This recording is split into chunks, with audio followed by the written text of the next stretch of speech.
guys, and welcome back to Project Z Garage. Today we are going to be working on the ML350. This is a 2010 ML350 with the 3.5 liter V6 and the 4MATIC all-wheel drive system. So we have about 60,000 miles on this. We just hit 60,000 miles, and I feel like the suspension is starting to get kind of clapped out, at least the shocks.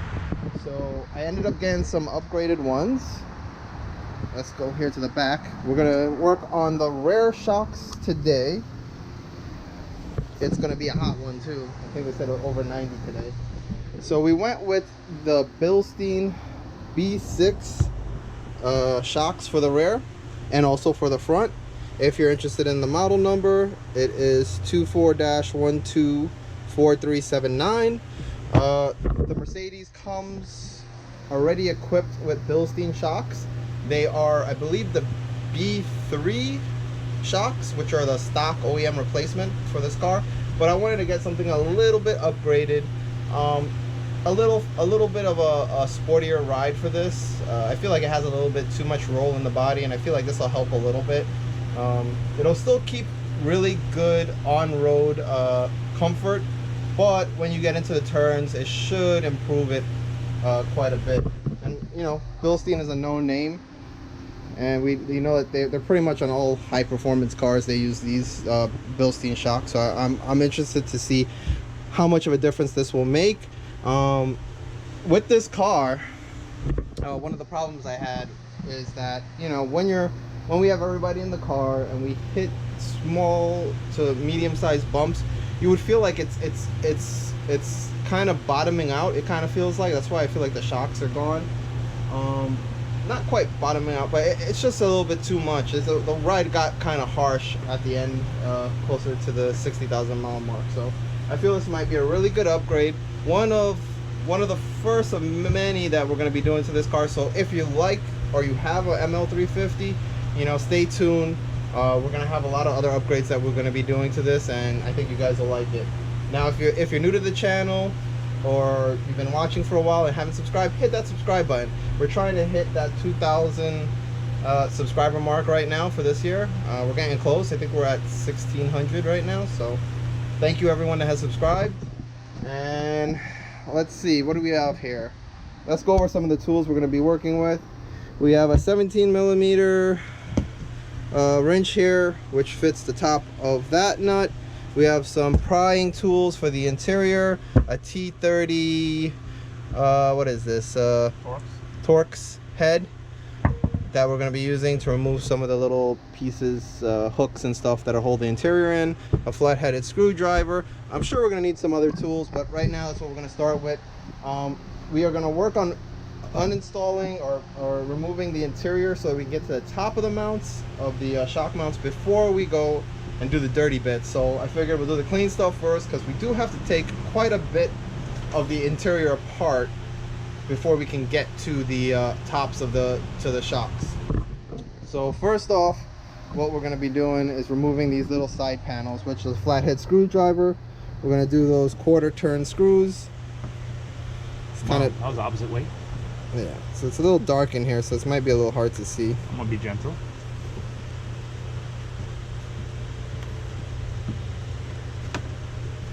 There we go. See if we get some more light in here in a little bit. But we have a lot of fuses here for the car, as you can see, and it's a lot of padding, especially on these luxury cars. Gonna be behind, probably around back here, is where it's gonna find the nuts and stuff. Yeah. Wow, this thing is thick. Yeah, this is all this insulation for sound deadening and all that stuff, so when things are flying up in the wheel wells, you don't hear any noise. The sucky part is everything is like you have to remove 10 pieces to get to one piece. And to remove these side pieces, we have to get the bottom pieces off. The center tray back here has to go off. That side has to go off, but let's get that part off too. That's just hand screws that are a quarter turn. We're going to remove that. And then under here we have our first aid kit, which we've never opened since we've owned it. Grab the flat screwdriver. Let's take these two more of these, what are these, quarter turn screws? Yeah, quarter. Just turn it to the unlock position. Lock, unlock. Well, that's kind of nice. Look, they actually have the little diagram to show which way to turn to know which way is lock and unlock. So pop that out, and then we get to this side. I mean, if it was only easy where we could reach it right here, but no, we have to get these side pieces off, and to get that off, we have to get this bottom piece off. Now let's move some of the stuff out the way. Boy.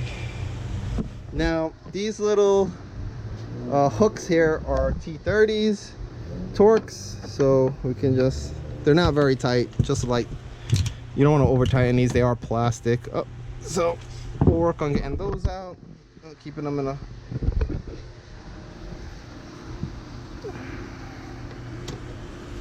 where we can get to them too. Like I've said in other videos that we've worked on, it's a good idea to get a bunch of baggies and throw these in so you don't end up losing these screws and pieces that need to go back to where they need to go. Also cool about the ML350, it has this cool little plug in here, right here, so you can plug stuff in. I don't think they all come with that. Alright guys, so before we start taking the interior apart, I wanted to do some measurements before and after. Now, right now, what are we at? 33 3/4. 33 3/4 on the height from the floor to the top of the fender. And let's get this side. We should be pretty close, the same, right? Yeah, 33 3/4. All right, so at least we know both sides are even. Now you want to just take a look at the car when I push down on the shocks and You want to try to push down on the rear? Take a look. Let's see. It's still moving a little bit. You think so? You tell me. Look. Let's see. Yeah, it gets a couple of extra. 3. I get like a 3 on the rebound when it does it. Okay, so it's a lot more. It should just be up and down. You think it's only be 1 or 2? Yeah, but you see it's still giving a little bit of motion, so I think the shocks are gone. So we'll Okay. take a look at it when All we take right. it Well, off. that's our scientific That's our guess. test of the shocks. Now, let me set you guys up.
Alright guys, so we've got the side panels off. If you lift up the sound deadening, you can see that's one bolt there, and there should be another one further back. Right on the other side. Yeah, there you go. So those are the 2 bolts you have to get the shock off.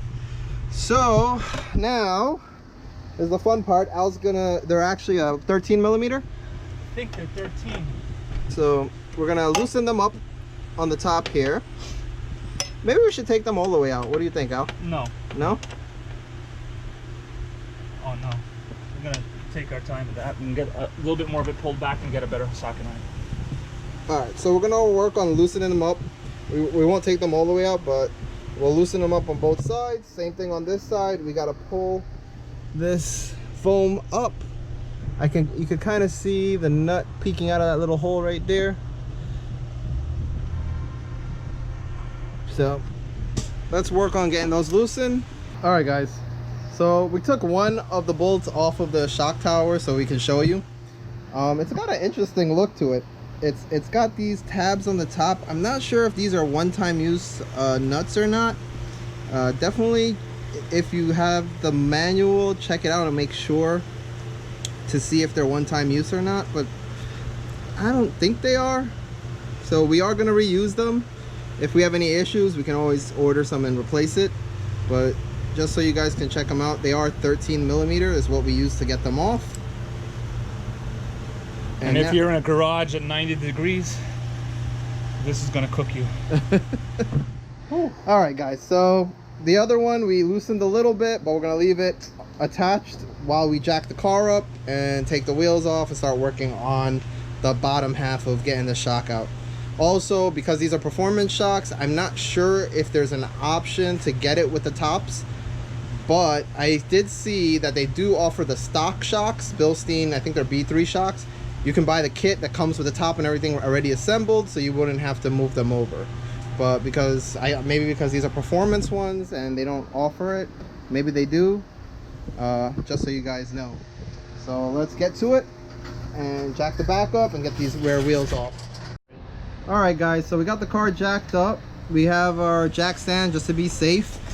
Just in case you don't know, it's a 19mm to get the sockets, the lug nuts off. Really cool option that this truck came with is if you take the top lug nut off, because these use a bolt instead of it's over there inside the toolbox or inside the can. There you go. In case you didn't realize, this had in the trunk, you screw this in, so when you take the rest of the bolts off, the wheel doesn't just fall. I mean, a lot of the German guys should know about this, all the German vehicles, because normally you would have studs to hold the wheel on. On the Audi and on the Mercedes, you have these bolts instead. So as you can see, this way you don't damage your brake rotor shield, dust shield, or any part of your... These things are done. Yeah, we got to get some new ones. But this way, and also because, you know, sometimes it gets stuck on there, so you get to hit it back and forth. And okay, well, Al made that look easy. And then roll that out the way. Now, let's work on getting this bottom bolt off.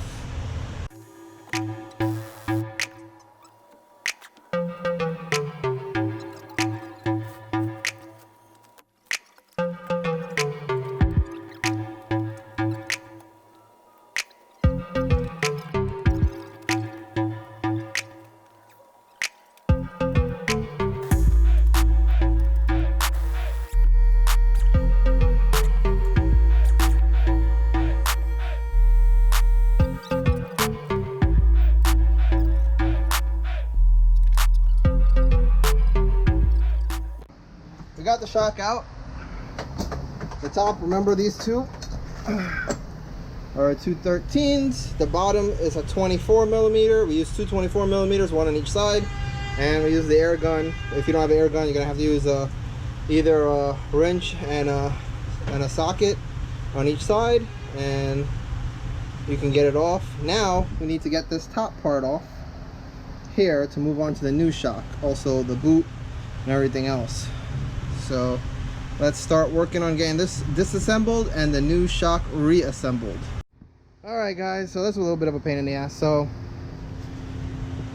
I'll put back on the cover, but below the cover you have a Allen head that you have to put in. It's a 17mm, and then we torqued it down. Check your owner's manual, not owner's manual, workshop manual to see exactly what the torque spec is, because it does say different amounts. From Bilstein, the rating was, I believe, what was it, Al? 40? No, for this was 64 foot-pounds. So okay, so for this car, 64 foot-pounds on that bolt. Everything's in German. So we put that in, we put the cover back on. Now we're gonna put it back in the car. Remember, the bottom bolt is a 24. These top ones are 13s. And let's get to it.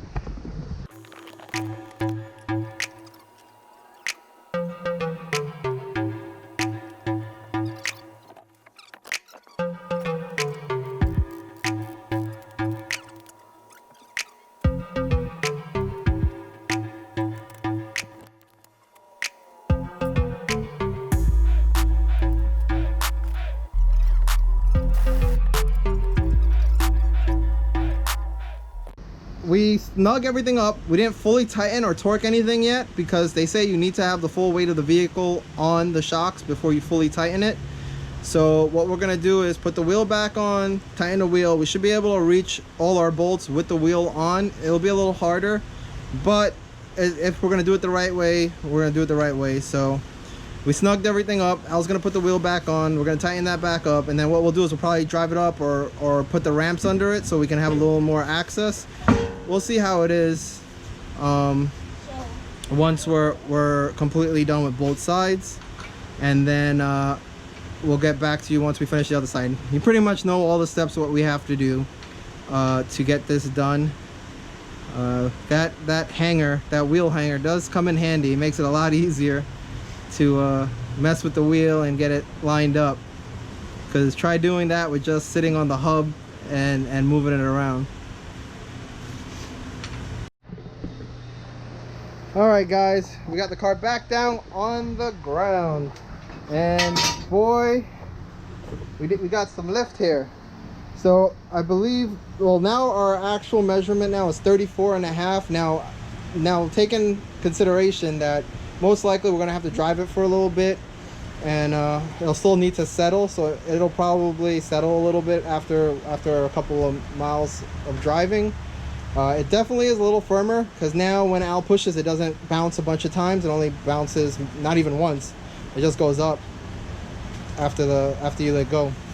So it's definitely a little firmer, which is what we wanted. We still need to do the front of the car, so as you can see, the front looks so much lower than the back now with brand new shocks in it. We just put everything down. We tightened the top bolts on the shock, and we tightened the big 24-inch bolt at the bottom. I'm gonna try to see if I can get you guys the torque specs, but check your workshop manual to confirm what the specs are supposed to be. Now we're only doing what we can for us. We tightened it as pretty tight as we think is needed. We might drive it for a while and then re-torque it one more time just to be safe. Now I'm gonna set you guys up, and we're gonna put the rear interior back in, because we're pretty much calling it a wraps on the back of this car. We did all the shocks on the back. In the next video we'll do the front shocks, but let's get the back together and looking nice and clean how it should be.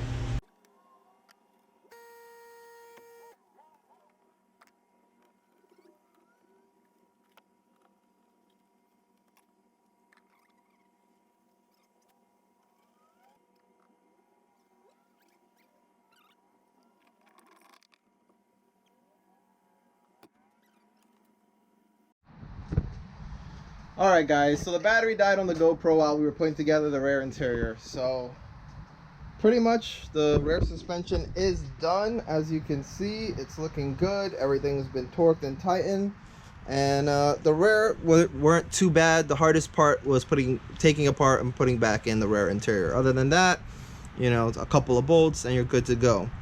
Now in the next video we're going to be working on the front suspension. So definitely, if you haven't subscribed, hit the subscribe button. And I think we're gonna call it a day there. Thanks you guys for watching, and we'll catch you in the next video.